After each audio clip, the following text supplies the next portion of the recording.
Welcome, everybody. Welcome to the Eldest Daughter Diaries Podcast. We are so glad you're here.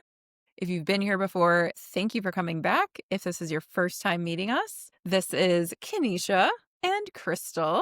This is a community forward space from the perspective of two eldest daughters from different cultures and different backgrounds. And we're here to share our candid experiences that shaped us as eldest daughters. There will be intimate shares, honest storytelling, keeping it real, and most of all, encouragement, inspiration, and lots of love for our fellow eldest daughters who are changing the world literally just by being yourself. So thanks for that. All the love. All the love.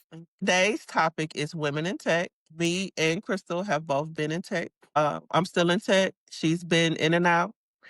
Uh, but we both are tech girls. And so we want to just kind of talk through being women in tech. We found an article from the Harvard Business Review. The article is called Breaking Down Barriers to Belonging for Women of Color in Tech by Janine Lee. The quote that we wanted to point out was, while 27% of computing roles in the U.S. market are held by women, just 3% and 2% are held by African American and Hispanic American / Latina women, respectfully. Women overall leave tech roles at a 45% higher rate than men. I don't know if y'all familiar with Accenture, but I'm going to say they are a global professional service company that provides services including strategy, consulting, digital technology, and operations to businesses and governments. And just so happens to be my first job out of college.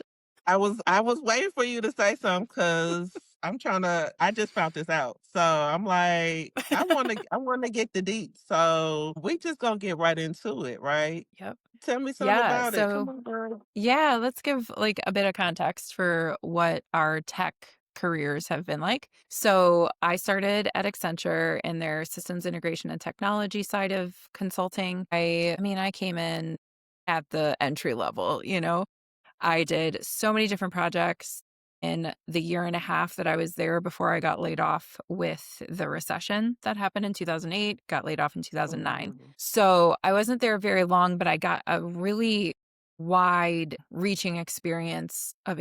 Did all kinds of roles. I was a tester, like a systems tester. I planned an international event in Dubai for like Nice. hundreds of people. And nobody once invited me to go, but like I did the What? labor to make it happen. Rude ass. Rude. Okay. Wha- There was some other like ERP system shift over.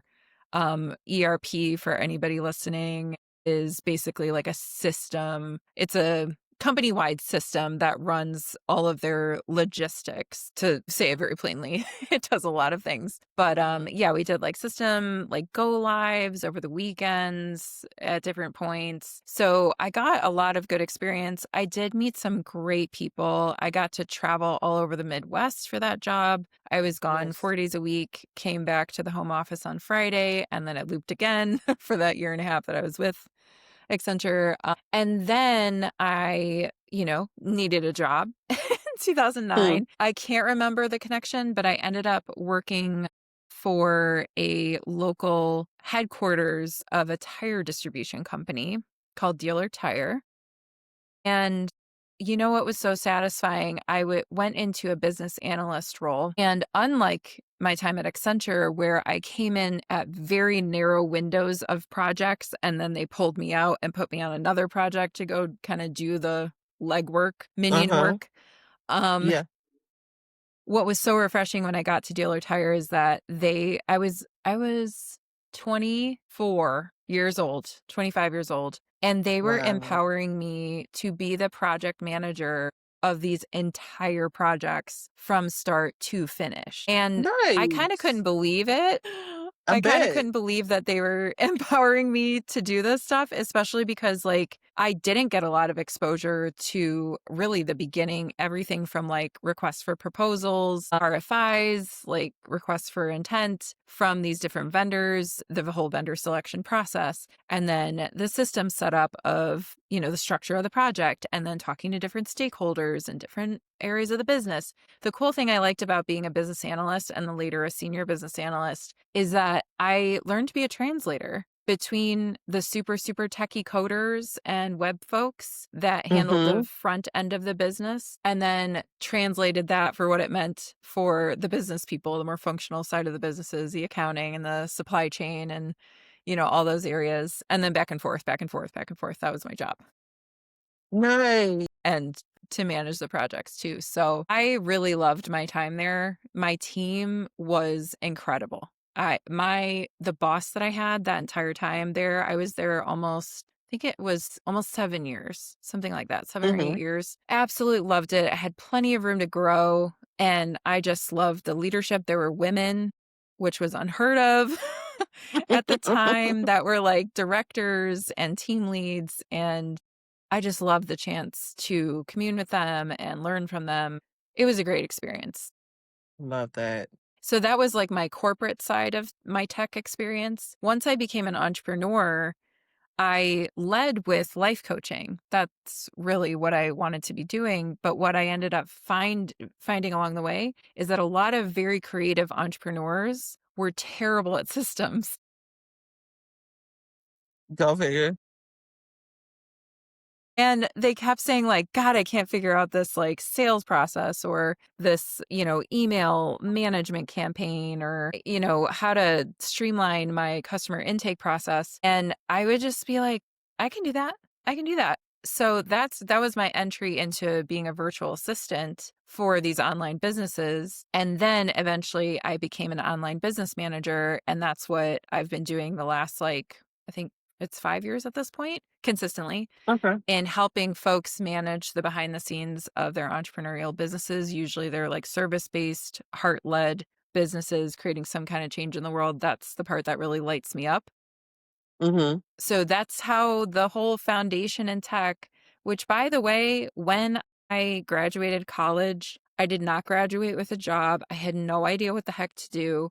I was sending out like my resume to everybody. And finally one day I had the gusto to say, like, I Googled what are the top 10 places to start your career.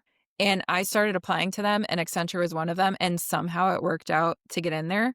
But if anybody at the time in college especially would have told me I would have gone into a career in tech, I literally would have laughed in their face. I'd be like, "No Was way." your was your degree was not in tech, it was in business? I had a business management degree and I did take some Mhm. CIS classes, computer information systems, but it was not a desire of mine. I could not figure out why the heck I was going into tech and like how this was like, I was just felt like I was being led somewhere. But I Mhm. really was because later in the entrepreneurial realm, those foundational skill sets like are great. Like they're very lucrative and they're also like very, very helpful to people who are very, very grateful for that skill set. Exactly. Yeah. So what Yeah. about you? Did you wanna get into tech? You know, I did. I will say even in high school, I Good. was, like, into, like, technology, into, like, math, and earlier, like, when I was the only child, I can say that. When I was the only child, I wanted to be a lawyer. I did not want to be I didn't know Ah, at that time, like, the first computer had just came out not too long after, but I gravitated towards like computer classes in high school. And so that was like my first open to like, oh, this is pretty cool. Like I would play on my desktop computer at home. I would play on it for hours after school. And then it wasn't until I actually went to college the first time I was like computer science. This is going to be something that is going to be big and it's going to make me some money. And so I got that from my uncle because he wanted me to go to the military. And I was like, I'm not going to the military. But he was like, "Well, you need to get into something that's gonna make you some money, get into like computers or something like that, something that it's gonna withstand through a lot." And I Interesting. definitely took a lot of classes but I took a couple classes at Till. You know, you have to do those like core classes first, kind of deal. Mhm. Yeah. Yep.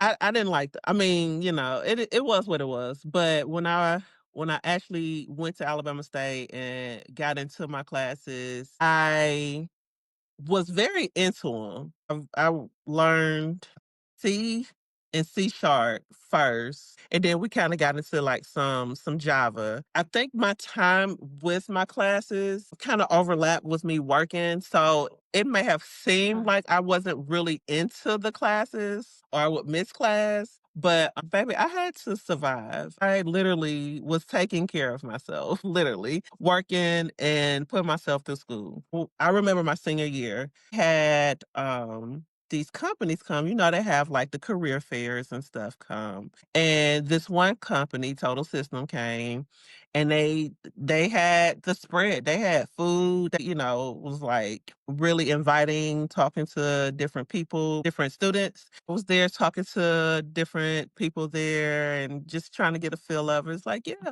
we're trying to build connection with this university. We want to get some seniors who want to get y'all onboarded. And so I'm like, oh, I have my resume. Cause at the time I would keep my resume with me. I'm part of a business fraternity. So we really definitely was like, keep a resume up. I applied for the position and I graduated that December. And then like 2 days before Christmas, I got an email saying that I was accepted for this role as a programmer analyst. So going in, I was like, "Oh wow, that's a blessing. Thank you, Santa." I Merry was like, "It's 2 Christmas to days before you. Merry Christmas."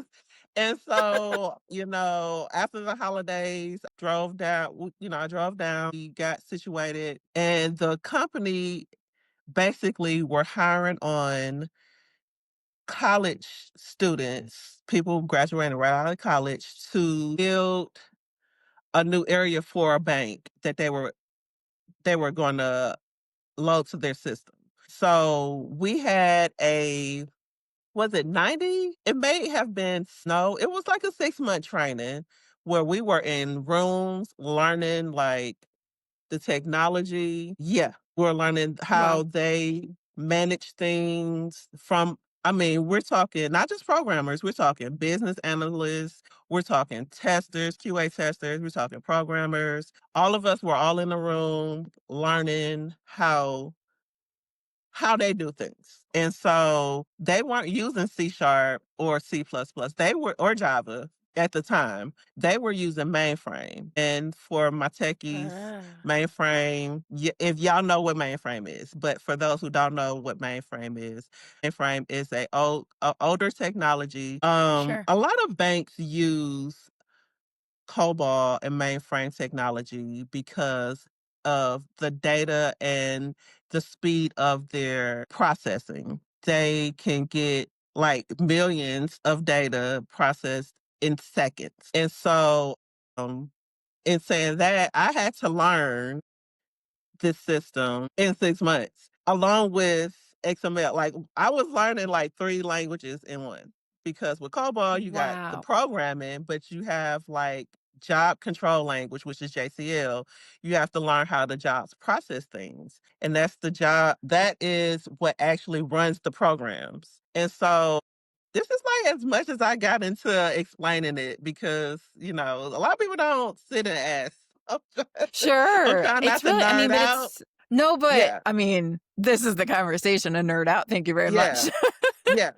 So I'm gonna put That's it all together. amazing. So yeah, yeah, yeah. So the company is a people center payment. So basically when you swipe your card, behind the scenes, they have jobs and programs that run to make sure that you have money, that Yep. you are who you are. That's why you have to put in your PIN or you have to bypass. But also make sure that those transactions get approved and they go to the bank and that the bank takes your money out, take it out and processing everything accordingly. through whatever standards because you got Visa, MasterCard, Amex. You have all those different companies that work with banks to get things done. And they all are different.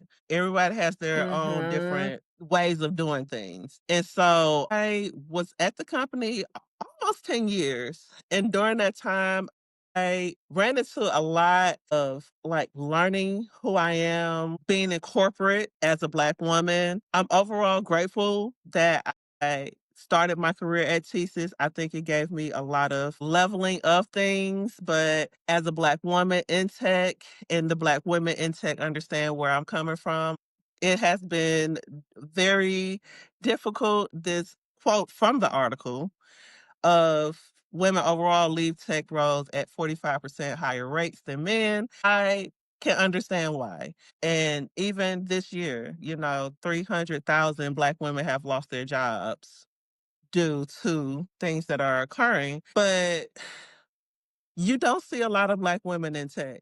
In the department that I worked for, it was 100 people in that department. It was less than 10 Black people overall in that department. Two of them were in leadership. We had a Black director, and my manager was a Black woman. And then it was two other Black women programmers, and then maybe four Black men. So Wow. it's not a lot of us in there. And I can understand why. I Yeah. can't speak for a man because I'm not one, but as a Black woman, they don't trust you. They don't trust that you know what you're doing. They want you to work for less. You have microaggressions each and every day. And so, like I said, I'm grateful for the opportunity, but I definitely grew within my role at that company so much that I got my master's as well as a published journal. I did not know that part. You didn't know I Whoa, had congrats. really? Yeah. I don't think so. So Wait, while I was I do remember this. I do yeah, remember because it this. happened during Yes. COVID, right? Yeah. Mhm. I do remember now. Yep, yep, yep, yep. Yeah. I think it's called EAP, Education Assistance Program. I'm just saying it out just in case somebody want to look into it. But basically, companies can help pay for your studies. And so what basically happened was me paying up front, and once I get my grades and stuff, I get reimbursed for the semester. And so that's how I got my master's degree with the company that I worked for at the time. During my time there, just kind of led up to me wanting to get my master's. I think I leaned on this a little bit before, how I was kind of trying to figure out what I wanted to do, if I wanted to stay in tech or if I wanted to do something else. And Miss Doris was the one who kind of helped me like branch out and figure out if I wanted to go get my master's. And I did. And from there, I definitely am like grateful for that because it showed me so much. And I kind of went on a tangent, but did I answer your question? We're giving context for Yeah, yeah. our perspective. Yeah, yeah. Just saying that this is something different really got me in tech. So say that again, like you're seeing that it was different got you in tech? Saying that it's something different. Yeah. Okay. Saying that it So was something different. different than like the typical jobs you were hearing of at that time in your life? Okay. Yeah, yeah. Got it. Like, you don't see I didn't see growing up, I didn't see anyone coding or getting into these different lanes with code, you know? It is, and now Same. like, it's everywhere. Yes. Now I do remember MySpace where did you have MySpace? I never had MySpace, but I know you could customize it through code. You get coded. Yeah, yeah. So that was like when I say that when I mentioned like me being on the desktop hours after I was coding my MySpace. I was making my page. I was making sure I had all my top 5, my top 7 out there. I was that real like that was like my first like coding base right there was MySpace. So Totally was. It totally was. shout That's out. so cool. Shout out to Yes. And MySpace. it Shout out is to Tom. Shout out to MySpace. Oh my gosh. Like there's so much now in just our everyday language that is tech foundations. Mhm, Hashtagging, the at sign to find your handle. These are mhm. all ways that databases are organized and how you access the data in databases. And it's just amazing. Like it's in everyday language. We interact with it every day. And of course, everything from building a website to searching for information on Instagram or TikTok, it's made so user friendly with that Yeah, interface to be so appealing to the everyday person. But oh my God, I mean, the reporting, I helped install this like multi-million dollar reporting system at Dealer nice. Tire that was like so robust, but you had to literally code it in the back end to do like all these fancy pivot tables to get the inventory data that you needed in order to bring that report to the meeting with accounting and with supply chain and with inventory management and with the salespeople to like convey like what we had on hand. And then they would go into the website and pull the orders that they needed to for their OEMs, the car manufacturers Mhm, that they would be mhm, delivering the tires to. So it's just, I mean, but that understanding that ground base of how tech works from, God, it was like 15 years ago now mhm. is so helpful for tools now, like a very, very useful tool for entrepreneurs behind the scene nowadays is Airtable, which is just like, it's like a sexier database interface, but like the way that it works, I get behind the scenes because I have that foundation from my early days in Mhm. corporate to now I'm like, my God, it's just so much easier. That's all. Like the way that tech has evolved, it's just so much more user friendly than it used to be. Because a lot of time people get intimidated by just the smallest Excel spreadsheet. But Yes, now, I mean, totally. even Excel is so user friendly that you can do so much with it. It's ridiculous. Yeah. I don't think well, Amazing. I mean, we do use it, what I do now, but like a lot of our stuff is just on a green screen. I don't know if you ever seen the mainframe? I don't know about Uh mainframe, but I don't think I've seen a mainframe system, but the training for Accenture had us learn basic coding language. I don't even remember what it was. So like I know okay. just enough to be dangerous, but I was never typing it on a green screen or anything like that. Got you.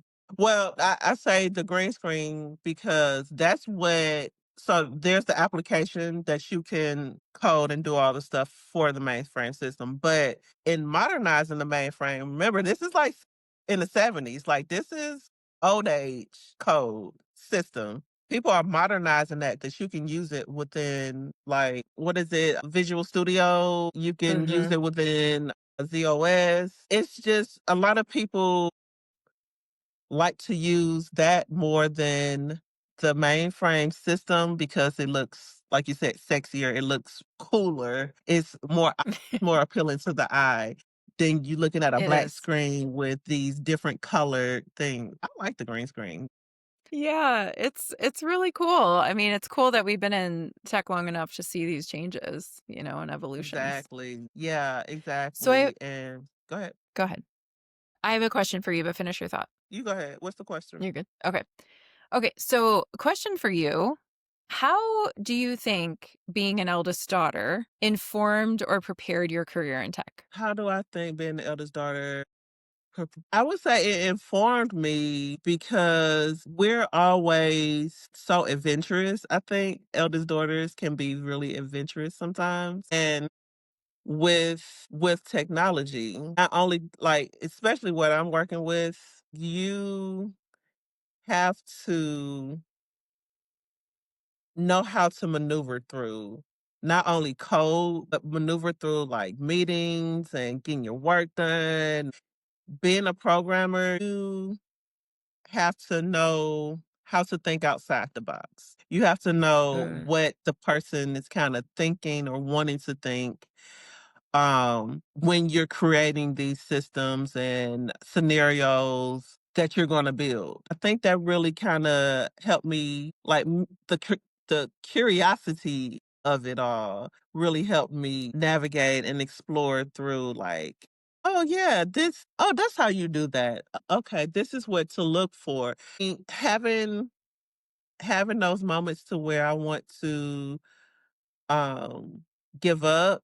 I mean, if you're a programmer, you know what I'm about to say. Like, your program worked the first time, it ain't work. It ain't right. Sorry. So, like, just having that patience and having that moment to where, you wanna give up, but try this or remove that, or, like, just having those curious moments to having that, "Aha, this is it. This is how it works. It's processing. It's doing what it need to do." Like, it just kinda felt more fulfilling and rewarding. Like, it keeps me wanting to come back and do more code because it's like, if I can figure this one out, I can figure the next, like, and sometimes it be the same shit. Like, you just gotta be patient with yourself and what you're doing. And I think being patient, having that curiosity and just wanting to keep going was definitely that piece. What about you? I would say the overachiever in me had me be very, very good at my job. Mm, It definitely got me promotions and more work, a lot more work, because when you excel nice. at your job, you get more Oh, work to yeah, and excel you at, gonna get it. regardless of You whether gonna you're get it. already like toasty, crispy, burnout already. Uh-huh. I also think that like eldest daughters are natural project managers. I can definitely claim that for myself of, okay, do you have what you need? Okay, things on the pot in the kitchen. I got to do the laundry before we go. Got to make sure we pick up that person. It's like all of the tentacles that you're thinking through all of the time for that kind of Right. overreaching sense of responsibility because you literally have no choice. Somebody's got to do it, and that's you, baby. That's you. It's us. Exactly. Right? I think the shadow side of that is that it was interesting, like, when I was going through some major, like, health stuff for a family member, and I had my attention completely entirely elsewhere. When I came back to my job, I really had, like, a shift in priorities where the job, I just didn't have it. I just didn't have it to pour into at that level into my work anymore, nor did I want to, frankly. And so what I ended up doing was like kind of like pulling my energy back from pouring into the job full on every day. Oh my God, I'm going to lose my job, or like somebody's going to get mad at me, or somebody's going to judge me, or, especially being a woman in tech, like you have to be an overachiever to like freaking prove yourself and to gain the respect of your coworkers who barely even I'll make come eye back to contact that. with you. Okay. Definitely. Who barely make eye contact with you because you're just a young girl walking around the office. And God forbid the days that I wore a dress, how differently people like freaking interacted with me, especially men. Just a dress? Yeah. Oh Just my a God. dress? The just a dress. Yeah. Just a dress. Oh, I actually don't wear avoided a wearing wig, baby. dresses. Don't take your glasses off. Can you Oh see? my God. Pension for the dumbest shit that we would have to defend ourselves for. It's just so dumb. It was so Yeah. annoying. But anyway, when I started to pull my energy back is when I really started to see how even my, let's say, like 60% effort at my job when I normally was way over 100, which by the way felt so scary to do.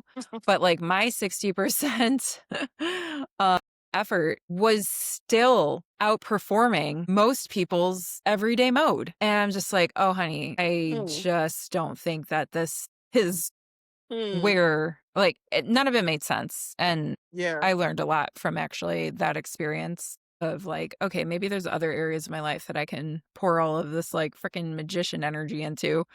Because no matter what Yeah. I was going to be doing, I was going to be good at it. Like, I'm not trying to boast. That's just It's like, the I don't know. overachiever in you. It's the overachiever. I care too much. So then I had to figure out, okay, what do I want to care about? Where do I want to put my energy? And is that actually reciprocal to me? Is that feeding me and my life? Or am I just pouring into these places that just expect it of me and aren't giving me that in return? Woo! That's a hard lesson. That was a hard lesson to learn. I wanted to get back to what you were saying about, let me get my mind Is it like back. the respect on women in the Yes, trying office? to just maneuver through. I think you said something about 60% Putting 60% effort into instead of like 110, into. 120%. Yeah, yeah, Yeah. yeah, yeah, yeah.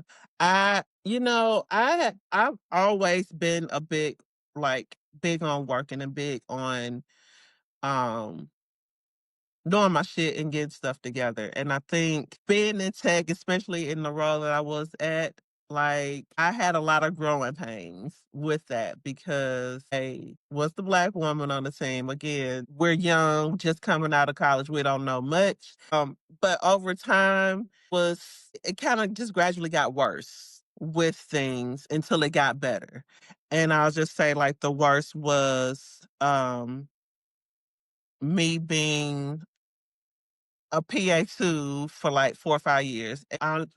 Mm, uh, that's normal, I guess, for some reason. That's normal. That's Can normal. you tell people, because I don't know, can you tell people what a PA2 is? I don't actually know Okay, myself. so a PA is a program analyst, which is a programmer. A Okay. PA1 is the low level. PA2 is second, 3 higher, and then you go into senior consultant, yada yada. You go up basically. I worked for 4 years as a PA2. The first year I was still young. I was a little, still trying to figure out things. I think this is where a lot of my anxiety came from. Didn't know much, but didn't want to disappoint anybody. This is where the people pleasing came in.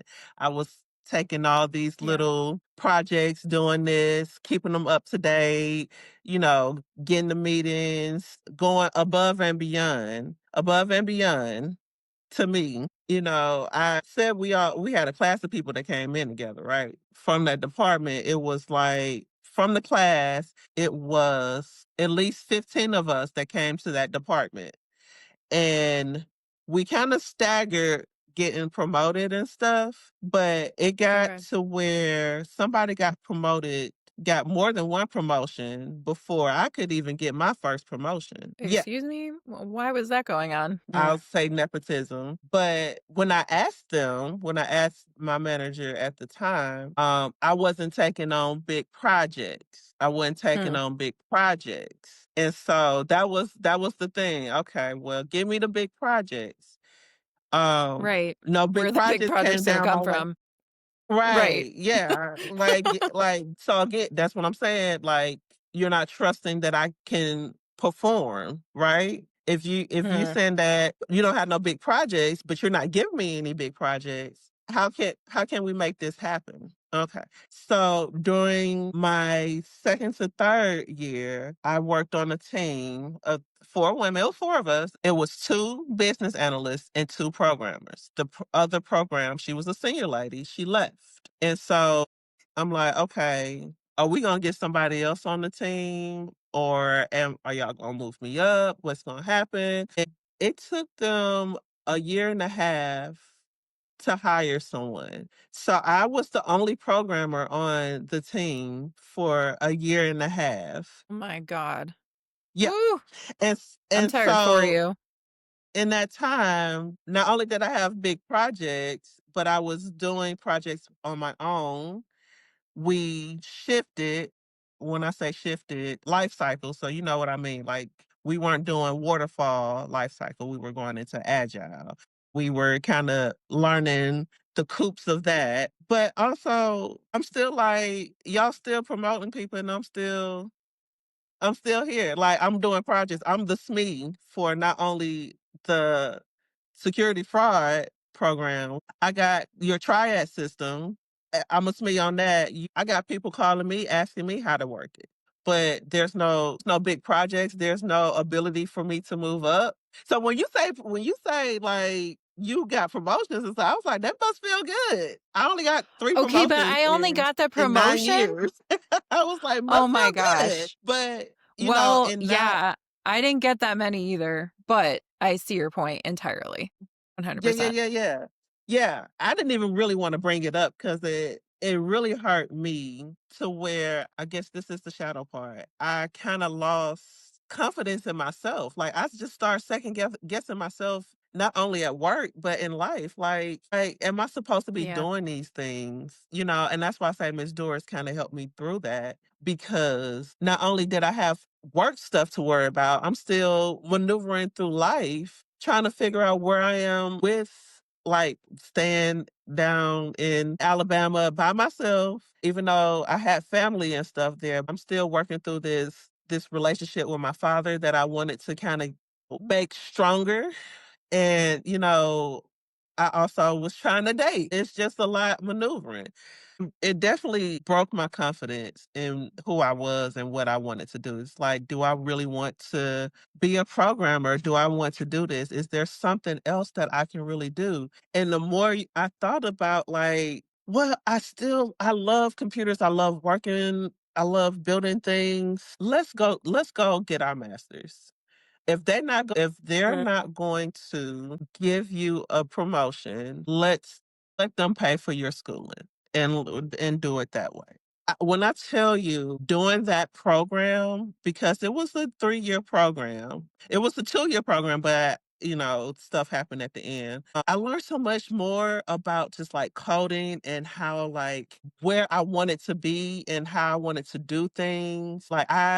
Yeah, I'm a programmer now, but like I want to get into consulting because I do so much in depth research on projects and systems. Like even now where I'm working at is really fulfilling to where I am like doing what I won't say what I want to do, but doing what I want as a career. Mm. And Mm. so that that's this is my blessing right here. My blessing was me finding my worth and finding my confidence out of that traumatic experience with working for that company. And I'll say, Wow. get my message. It was not easy because it was nice. I stayed up to 3, four Oh, I o'clock in the believe you. morning. I had to retake some classes. I cried. Sometimes I couldn't afford to do stuff or get out. But what kept me going was if I knew it, it would have been done already. I didn't know it. And so me learning and me Mhm. being vulnerable, asking for help, because as eldest daughters, y'all know we don't ask for help. Ask for help, ladies. Ask for help. The people who want to see you succeed are going to help you. The people who are wanting you to succeed are going to help you. So ask for help. Clock that too. Yes, yes. All day, every time. You'll be so surprised who is going to have your back by vulnerably asking for help. And that is so dynamically challenging in a work environment, It especially if they are a is. higher up, and cultivating connections outside of work can be the difference between staying in tech and not Mm-hmm. staying in tech, like being part of that 45% for all the reasons. And these are just the reasons that between you and I today have mentioned. There's so many more challenges that we So encountered. many. Oh my But that is gosh. the difference between being part of the 45 and staying. I'm And just for those of you who have left tech for whatever valid reason that you left tech, I want to remind you that life redirects us in all kinds of unexpected ways. And what I hope you have in your heart is just some kind of trust in that being the right call, regardless of what brought you to it. There's always reasons for why those pivots happen, and I'm just sending you a lot of love, especially if you were forced out or decided to leave for your own mental health and really would have wanted to continue and couldn't. I'm sending you a lot of extra love, but also encouraging you to, especially in 2025 and whenever you're listening to this in the future, there are so many creative ways to apply tech skills these days in also very lucrative ways. So I just want to encourage you to put your creativity hat on and really expand your community. Get to know, I mean, Kenecia and I right now are working on getting connected with more folks in Columbus and Cleveland who are in tech in some way, whether it's, exploring what people are up to with AI, other tech roles, social media, designing, graphic design, podcasting. Hello, podcasting. Like We're here. there's so many there's so many ways that we're trying to get connected as well. So extending that encouragement your way as well. Yes, yes, I agree. And I wanted to piggyback off what you were saying. One thing that I wish I knew back when I was at state, even before then, and I think it's more prevalent now because tech is so popular, is these cohorts. Like they have so many different tech educational areas that you don't even have to go to a 4-year university. You can take half a year and learn a system. They'll give you projects and things like that to complete. And once you finish that 6 months, you can get an intern, you get a certificate. Like there's so many opportunities that I wish I knew about before I spent so much money, so much of the Oh my government money God. that they're not getting back.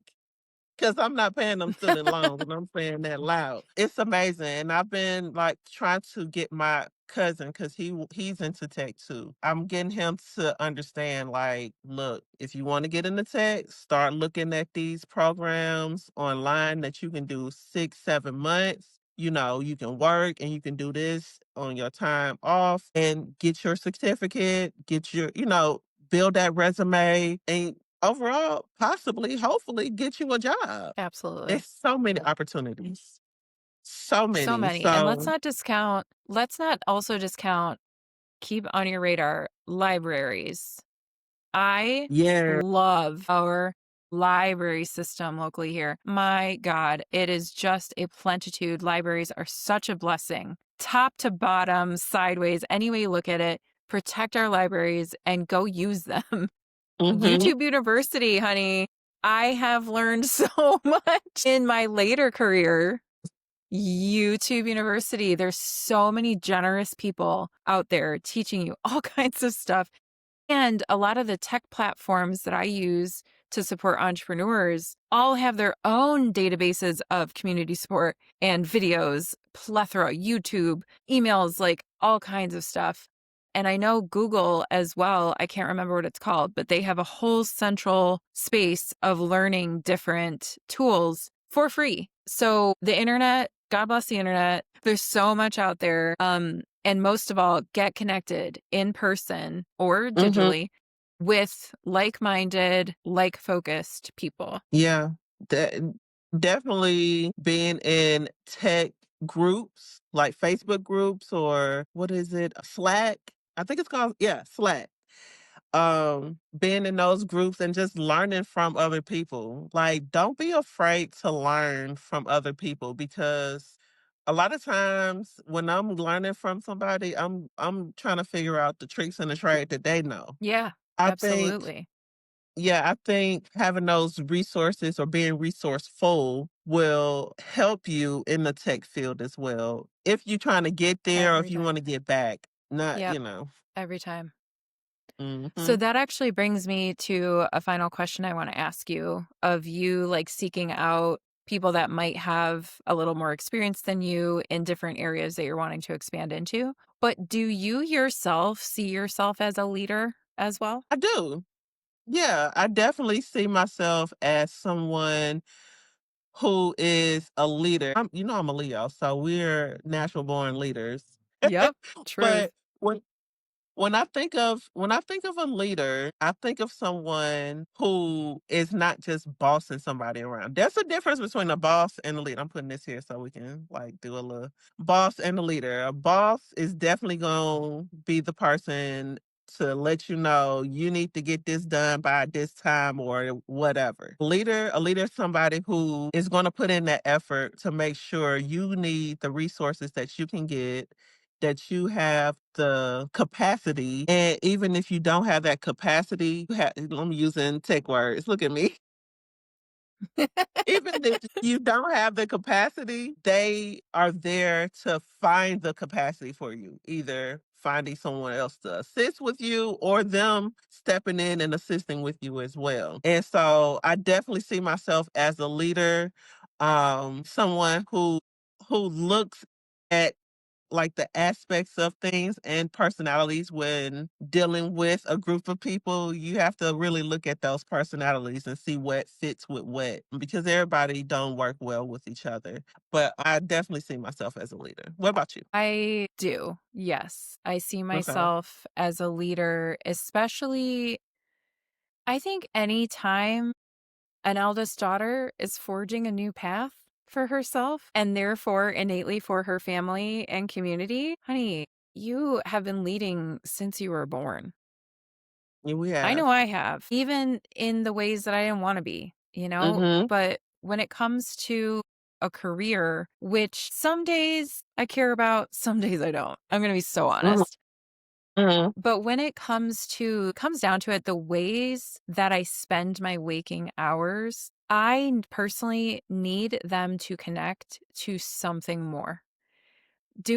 Exchanging time for dollars is something that really grates at me.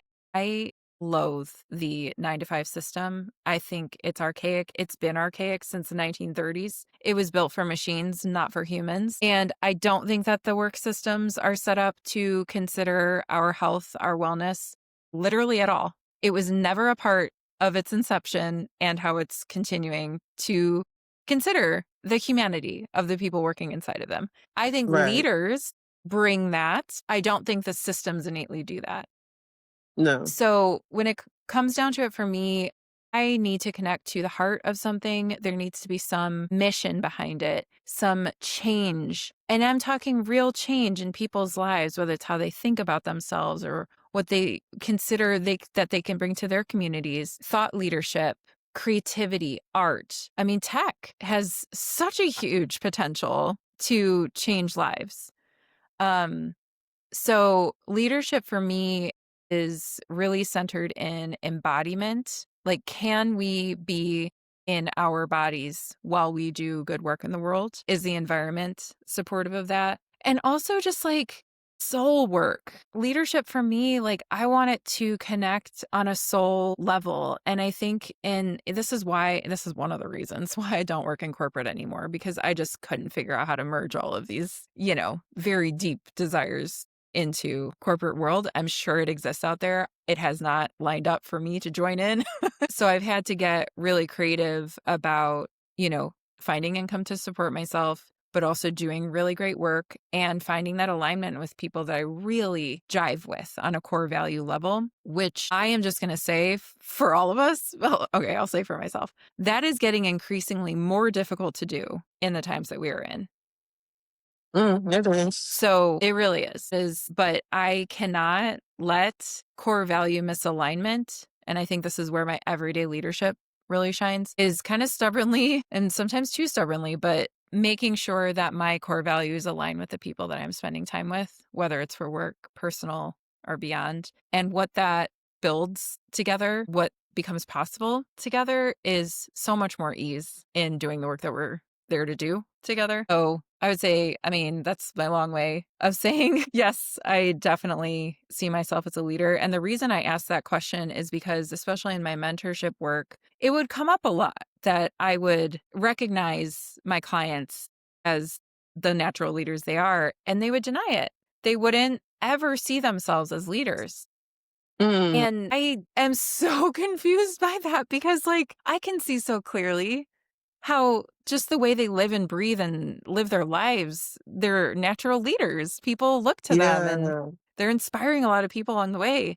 But there's something, I think some of the themes that pop up is like the people pleasing or the attention of it, or is it vain to think that it's just all these ways that we're conditioned to make ourselves smaller. And I call bullshit. If you're in my life in any kind of way, if you are attracted to me and Kenecia here, you in some way are going to be a leader and probably have been for so long. So if you're challenged by this idea of thinking yourself as a leader, I want to just invite you to try it on for size, just you by yourself.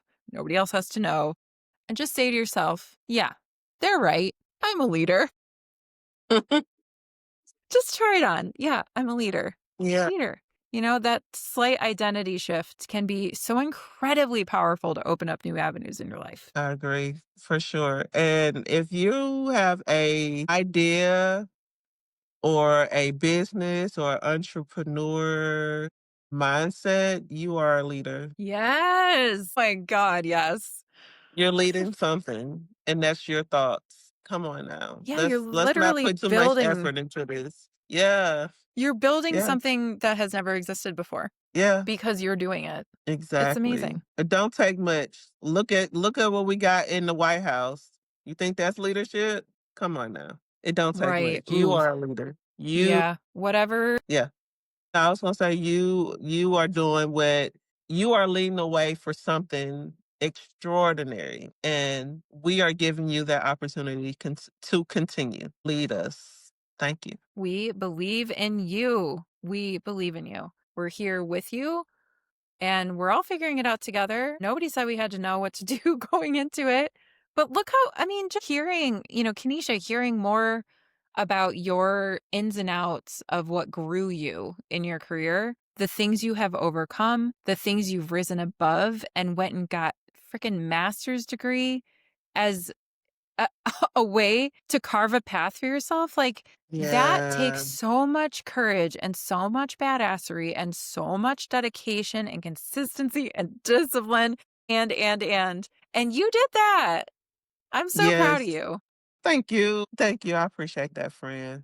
It's good to I'm so hear, proud of but you. I know it's like such a big obstacle to overcome becoming an adult. And if you're gonna get a job, excuse me, if you're gonna be in college, you got to get a job right out of college. You got to make money. It's like we never really had that opportunity to just be. We had to get jobs. We had to get out and do things on our own. And as eldest daughters, we're just here telling our stories. I'm sure so many people can relate to what we're going through and been through, but we also want to inspire y'all to just keep going because nobody really inspired us. We had to put our I want to say nobody because people do inspire us, but we had to push ourselves Sure. into, you know, what we want to do and who we want to be in the long run. So play the long run game. Yes. Yeah. And I'm so grateful to have you in my life, Kenecia, too, for so many reasons. Oh my God. But to be a fellow woman in tech. And, it's actually interesting that this topic for our podcast, I'm laughing now because I'm like, girl, what were you thinking? But like, I saw you for sure as a woman in tech, but I didn't necessarily see myself as a woman in tech. So going back to like the Hmm. leader question, it's kind of I'm having the same effect right now, and that's only because I wasn't in corporate tech. But when I look Yeah. at my whole arc since corporate, I have forged plenty of different varieties of tech, and use those same skills. So, yeah, the identity part of this it can be a little wild, but I hope Hmm. that if you're listening, especially if you got this far in this episode, that you see a bit of yourself in our stories today and take up that much more space in the brilliance that you bring because you can't help it. You can't help Hmm. it. So, to wind out our time together, we want to leave you with a journal prompt. And that one is for today get your journals ready or get your notes app ready. Your question is what higher purpose does your job in tech serve for you and or for your community? What higher purpose does your job in tech serve for you and or your community? Something that I found in that initial career in that unexpected way that I found myself in tech is that it laid the skill set foundation that I needed later. And I did not know that that was happening while it was happening, but I'm really grateful for it. Yeah. I mean, So love that is that. definitely serving my community and myself as I move forward in life. I mean, I definitely Uh, to just add on. I know you didn't ask for it, and we usually don't answer these questions, but that's okay. Go um, for it. I definitely am seeing my tech skills help more often others that are not tech savvy, and I like that. I like to and this is not just like, "Oh, my computer is out of storage, I need to whatever, it's not working." It's more like understanding, like, how to make sure that you are keeping yourself secured. How are you benefiting from these AI tools that are taking us all out? It's just very helpful to know that my knowledge is definitely helping someone else. Yeah, that's what it's all about, Yeah. in the grand scheme of things, is Mhm. helping Mhm. each other. Yeah. Beautiful. Well, if you would like to share your reflections of what you learned from your journal prompts, have feedback about the episode, or if it spurred different inspiration for you, we would love, love, love to hear from you. We say that wholeheartedly. We really want, when we say community forward space, you're the reason we're doing this. We want to hear from you. So feel free to, there's 3 ways to get in touch with us. Email eldestdaughterdiaries@proton.me. That's our inbox. Instagram, you can find us at Eldest Daughter Diaries Pod. And then on YouTube, you can find us at Eldest Daughter Diaries Podcast. Anyway, you get in touch with us. We want to hear from you, how this Yep. resonated for you. And if you are a woman in tech, rock on, honey. You're doing it. You're changing the Yes, you world. are. And we're so proud of you. Yes, we are. And keep going. We know it's hard, but you matter, and we see you wholeheartedly. Yes, we do. Until next time, my friends. Bye.